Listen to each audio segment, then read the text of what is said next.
Her Excellency Sharon Johnston recently invited honored guests to the launch of her debut novel, Matrons Madams. It was standing room only as guests eagerly listened to Her Excellency read excerpts aloud from her book. Write your stories and they will be published. Paint your stories and I'll hang them up. And if they're good enough, you'll sell them. It's a way to get things off your chest. You can have a brighter future. So let's deal with the past and all that you've experienced, then plan ahead. There is still something good you can do. And so Lily's work with the veterans began.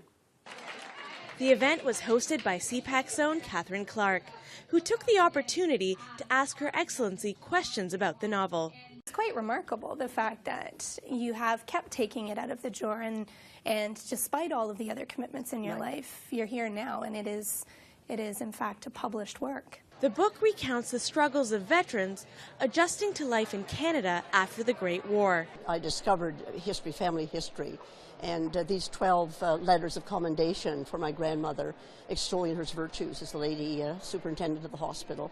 The story is based on Johnston's own grandmother's experiences as a British widow of the First World War.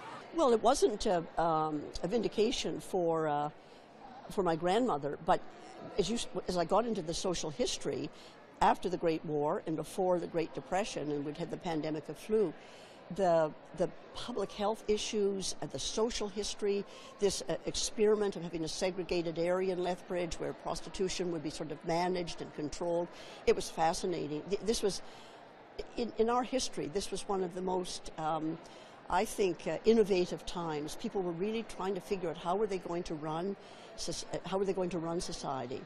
The novel is the first of 3 Her Excellency plans on writing, and sales from the book will go to support mental health at the Royal Ottawa Hospital.